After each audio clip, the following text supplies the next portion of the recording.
Oğlunun elinden tutup annesiyle tanıştırma vaktin gelmedi mi? Senin bir annen var. Nerede o zaman? Gelecek. Ne zaman? Herkese merhabalar arkadaşlar. Kanalıma tekrardan hoş geldiniz. Gelin dizisinde Hançer ve Cihan'ın yeniden kavuşmalarını istiyorsanız ve ayrıca Efehan'ın annesinin yani Hançer'e kavuşup hasret gidermesini istiyorsanız videomuzu beğenin, sayımızı görelim. Gelin dizisinin yeni sezon bölümünde dizimizin yayınlanan fragmanında hatırlıyorsanız Cihan ağlıyordu. Efehan ise 5 yaşındaydı. Bundan demek oluyor ki dizimizde zaman atlaması yaşanacak, büyük ihtimalle Cihan ve Hançer yanlış bir anlaşılma sebebiyle ayrılmışlardır.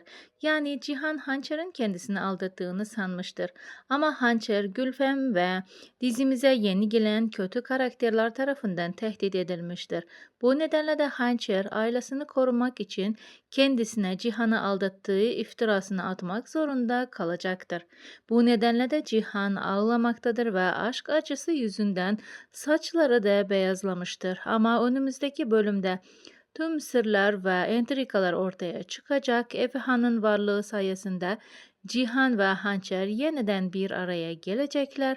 Efehan ise anne hasreti çekmek zorunda kalmayacak. Çünkü Efehan Hançer'i yani annesine kavuşup anne babalı ortamda büyüyecek.